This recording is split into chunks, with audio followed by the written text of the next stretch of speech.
Okay, let's dive in. Right now, there's something invisible happening inside the blood vessels of almost everyone in the industrialized world.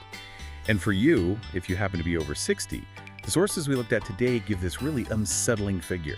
Yeah, it's something like a 95% probability that you already have some degree of atherosclerosis. 95%, that's staggering. It really is the silent enemy. It hides in plain sight. So our mission today in this deep dive is basically to give you a shortcut to understanding it all. Right, to unpack how this arterial hardening develops, what signals your body might be sending, the subtle ones we miss. Exactly. And most importantly, what the research confirms about natural, traditional ways to manage it, to stabilize it, maybe even, improve arterial health. Okay, let's start with the basics. The sources used a great analogy. When we say atherosclerosis, what's physically happening inside? Well, forget thinking about simple pipes. That's the old idea. Think more like a huge highway system. It's been carrying high-speed traffic nonstop for decades. Okay, I can picture that. And atherosclerosis is when those highways start getting damaged. You get potholes, cracks, and the lanes, they start narrowing. Debris builds up. Debris meaning plaque. Yeah, plaque, that sticky mix of cholesterol, fat, calcium. Yeah. It just sort of glues itself to the walls, narrowing the lanes. And it's not just the narrowing slowing things down, is it? It's the road itself. Precisely, the structure.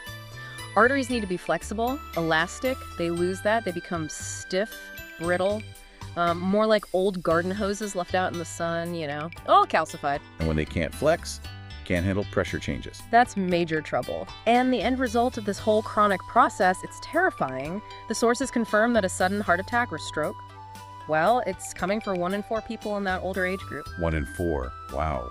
Knowing this, honestly, it feels like an emergency broadcast. We have to get this information out there. It really is a gut punch, that statistic. And for so long, we were told this was just aging, inevitable wear and tear. Right, just part of getting older.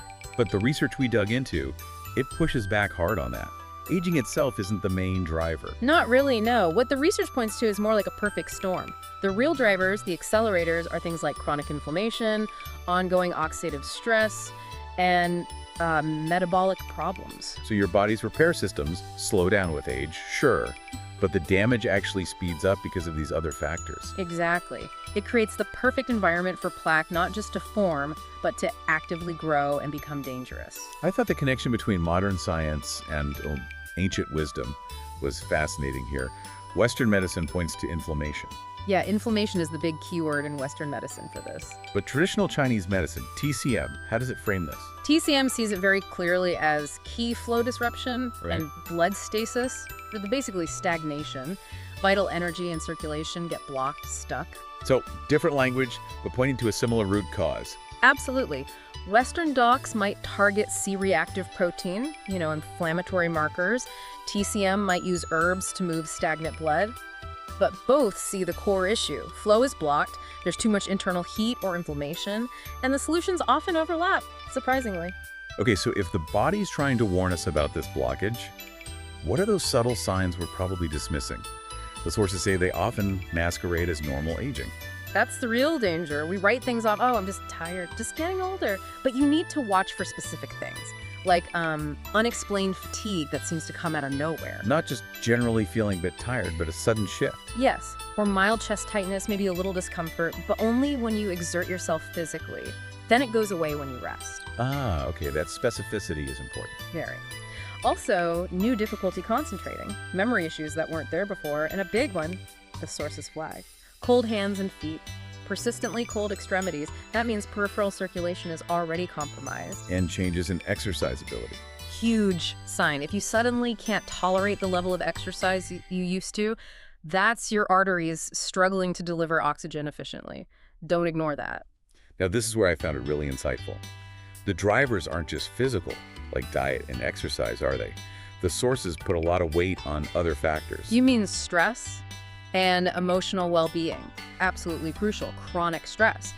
It floods your system with cortisol. The stress hormone. Right. And cortisol is highly inflammatory. It directly damages that delicate inner lining of the arteries, the endothelium. It basically creates little entry points for plaque to start sticking. So stress literally roughs up the inside of your arteries. It does.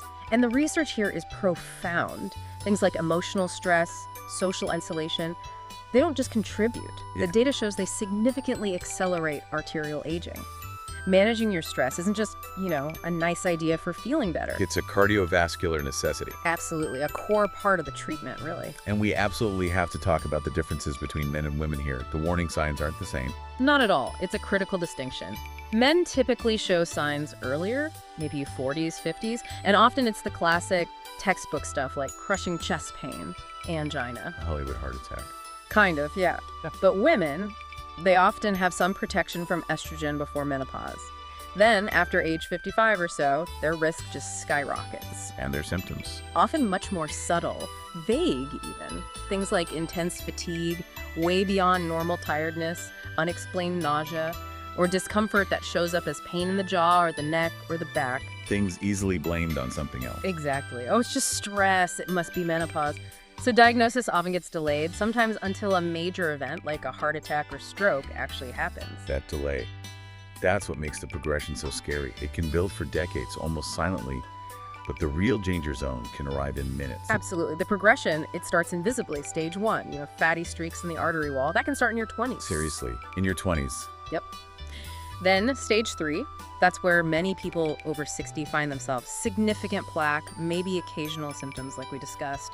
But stage 4, that's the one we really need to worry about. What happens in stage 4? That's when the plaque becomes unstable. It might have a thin cap covering it, and that cap can rupture, tear open. And the body sees that as an injury. Exactly. It tries to patch it up by forming a blood clot right there.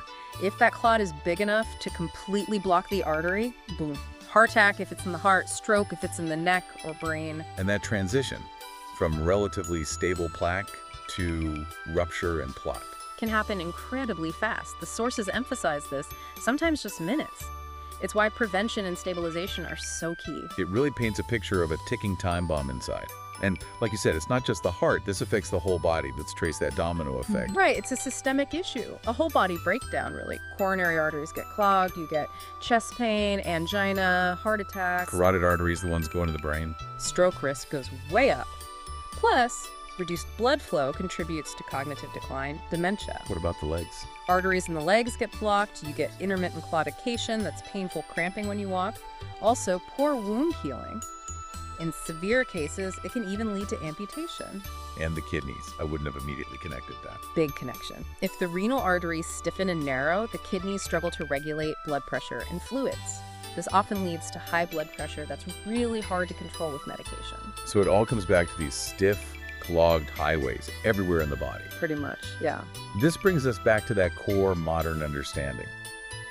Atherosclerosis is mainly an inflammatory disease. Can you expand on why that distinction is so critical? Why isn't it just gunk in a pipe? Okay, so the old model was passive, right? Gunk gets in, pipe gets clogged, simple mechanics. The new model is active, it's aggressive. The lining of the artery gets injured, maybe by high blood sugar, high blood pressure, smoking, whatever. Then the immune system spots this damage. It sends inflammatory cells, cholesterol, especially oxidized LDL, the bad kind, to the site. It's trying to patch the injury, like forming a scab. But this whole inflammatory process is the plaque. It builds up layer by layer. So the plaque itself is partly an immune response gone wrong. Exactly. It's an inflammatory response that becomes chronic and damaging. And that's why treatments just focused on lowering cholesterol production often aren't enough. They might reduce one building block, but they don't put out the fire, the underlying inflammation that's driving the whole process. Which leads right into the critique we found in the sources about why standard treatments, while useful, sometimes fall short. They manage numbers, not necessarily the root cause or the structural damage. Precisely. Standard treatments are often fantastic at managing symptoms and risk factors. Lowering blood pressure? Great. Lowering blood sugar? Essential. Reducing LDL cholesterol production with statins? Very effective for many people. But, for example, statins don't typically remove plaque that's already there. They don't necessarily restore flexibility to a stiff artery wall.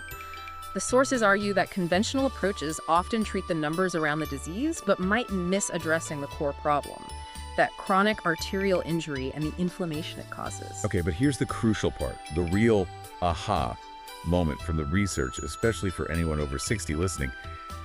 This plaque, this damage, it's not necessarily permanent.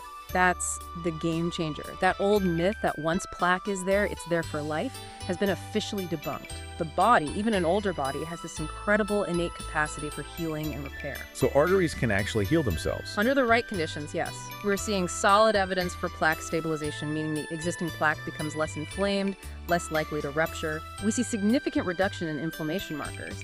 And even angiogenesis, the body forming new tiny blood vessels like natural bypasses around existing blockages to improve blood flow. Wow, angiogenesis. That's amazing. It is.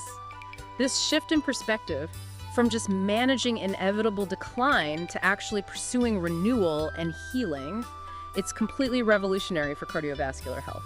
Before we jump into exactly how to create those right conditions, let's quickly cover the hidden accelerators. This is where our deep dive gets really deep. What less obvious things dramatically speed up atherosclerosis? Think of these as things that constantly poke the bear, keeping that low-grade inflammation simmering. Chronic infections are a big one. Like what kind of infections? Particularly dental issues, gum disease, hidden root canal infections, even chronic sinus infections. They constantly challenge the immune system, driving up systemic inflammation that affects the arteries. Okay, dental health linked to heart health. Makes sense. What else? Sleep apnea, huge. Every time you stop breathing and your oxygen levels drop overnight, it puts immense stress on the lining of your blood vessels. It directly damages them and accelerates plaque buildup. So treating sleep apnea isn't just about stopping snoring. Oh, far from it. The sources are really clear. Getting sleep apnea properly diagnosed and treated can sometimes make a bigger difference to cardiovascular risk than years of just focusing on cholesterol numbers. It's that impactful. Any others? We also have to consider things like heavy metal accumulation mercury from old fillings, lead, cadmium, and environmental toxins. The body struggles to clear them, they promote oxidative stress, and that damages arteries over time. Social isolation, too, as we mentioned with stress. Right, it's like you can't repair the highway if debris keeps falling onto it from unexpected places. Oh. Okay, let's pivot to the positive. The proactive steps, the arterial renewal protocol. Where does healing start? It starts with food. Anti-inflammatory nutrition is the foundation. We need to starve that chronic inflammation while giving the body the building blocks it needs for repair. And the sources recommended a specific starting point. Yes, the arterial breakfast. Simple but powerful. Oatmeal, ground flaxseed, blueberries, and a pinch of cinnamon. Why that specific combo? It's brilliant, really. The soluble fiber in oatmeal and flax helps lower cholesterol naturally. The blueberries are packed with antioxidants that calm inflammation. Cinnamon helps with blood sugar control. It hits multiple targets right at the start of the day. Smart. Beyond breakfast, what other dietary cornerstones? Fatty fish. Aim for 3 servings a week, specifically the oily ones like salmon, mackerel, sardines. They're loaded with EPA and DHA omega-3s. The anti-inflammatory fast. Exactly. Direct, non-negotiable anti-inflammatories for the artery walls. Exact. And then dark leafy greens, spinach, kale, arugula, collards. Fill at least half your plate with them at meals. Why are greens so important here? They're rich in nitrates. The body converts nitrates into nitric oxide, and nitric oxide is like a natural signaling molecule that tells your arteries to relax and widen. It basically acts like a natural blood pressure medication. Okay, food first. Now let's talk about the power plants. The herbs backed by both tradition and modern research. Garlic has to be top of the list. Research confirms it helps lower blood pressure, can slow plaque formation, and even improves arterial flexibility. But there's a trick to it. Ooh, what's the trick? You must crush or chop the garlic and let it sit for about 10 minutes before you cook it or eat it raw. That waiting period activates the key compound, allicin, which gives you most of the cardiovascular benefits. Good tip. 10 minutes for the allicin. Got it. What about herbs for strengthening the heart or stabilizing existing plaque? That's where hawthorn berry comes in. It's been used in TCM for like 2,000 years. Modern studies show it helps strengthen the heart muscle itself and seems particularly good at making existing plaque more stable, less likely to rupture. And turmeric. It's everywhere now. For good reason. Its active compound, curcumin, is a potent anti-inflammatory. But here's the other crucial tip. You need to take it with black pepper. Why black pepper? There's a compound in black pepper called piperine. It dramatically increases your body's absorption of curcumin by something like 2,000%. Without it, most of the curcumin just passes through you. So turmeric with black pepper for arterial health. 2,000%. Wow. Okay. Any specific TCM formulas mentioned for circulation? Danshen, which is red sage, is highly regarded in TCM. It's known for improving blood flow, reducing that blood stasis we talked about, and helping prevent clots. Okay. And for people concerned about brain fog, memory issues, or those cold hands and feet, ginkgo biloba is often used. It seems particularly good at improving circulation in the very small blood vessels, like those in the brain and extremities. Often these herbs are used in combination formulas. Makes sense. All right, finally, let's talk lifestyle prescriptions that act like medicine. Exercise, how do we make it truly therapeutic for arteries? It's not just about going hard. The recommendation is often therapeutic walking. About 30 minutes a day, but at a specific intensity. What intensity is that? You should be slightly breathless, but still able to talk in short sentences or fragmented conversation. That specific level of exertion seems to be the sweet spot. It signals the body to increase blood flow and, crucially, encourages the growth of those new collateral blood vessels, the natural bypasses around blockages. Building detours. I like that. And circling back to stress. Non-negotiable, you have to manage it. Reducing cortisol is critical for allowing arteries to heal. Simple daily practices, deep breathing exercises, meditation, Tai Chi, even just spending time in nature, they directly lower those inflammatory stress hormones. And sleep. Absolutely essential. Deep sleep is when the body does most of its repair work, including arterial repair. Prioritizing sleep hygiene, creating a dark, quiet sleep sanctuary, it's vital. And again, if there's any hint of snoring or sleep apnea, Get it checked. Immediately. immediately. The sources hammer this home. Untreated sleep apnea sabotages any other efforts you're making because it just keeps damaging the blood vessels night after night. Okay, one last quick point. Supplements, they play a supporting role, right? Which ones were highlighted for arterial structure? Yeah, diet and lifestyle are primary, but supplements can help. CoQ10 is really important for energy production within the heart muscle cells themselves. Magnesium helps the smooth muscles in the artery walls relax, which can lower blood pressure and may reduce calcification. And there was one more specific one, K2. Yes, vitamin K2.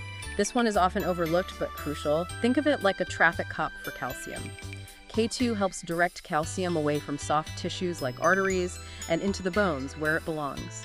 It directly combats that stiffening, calcifying aspect of atherosclerosis. Calcium traffic cop. Okay, that makes sense. So bringing this all together, for the person listening right now, maybe feeling a bit overwhelmed but also hopeful, what's the most crucial element for actually succeeding with this kind of arterial renewal?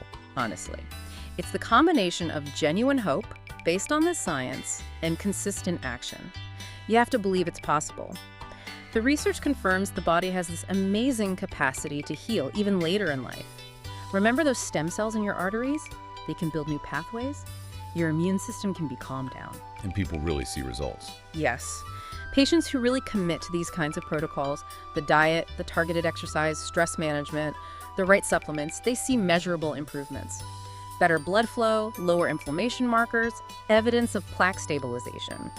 Often within, say, 3 to 6 months, you start seeing real shifts. 3 to 6 months to start seeing shifts. That consistency seems absolutely key. This isn't a 30-day fix. No, definitely not. Arterial healing takes time. It takes patience. You need that 3 to 6 month window to see the first significant physiological changes. But the benefits continue to build over years. It really requires sustained commitment. It has to become a new way of living, not just a temporary diet or program. So if we tie all this together, the modern science, the ancient wisdom, the practical steps, it leaves us with a pretty powerful final thought for you, the listener, to take away. Yeah, there's that ancient proverb, isn't there? The best time to plant a tree was 20 years ago. But the second best time is today. Exactly.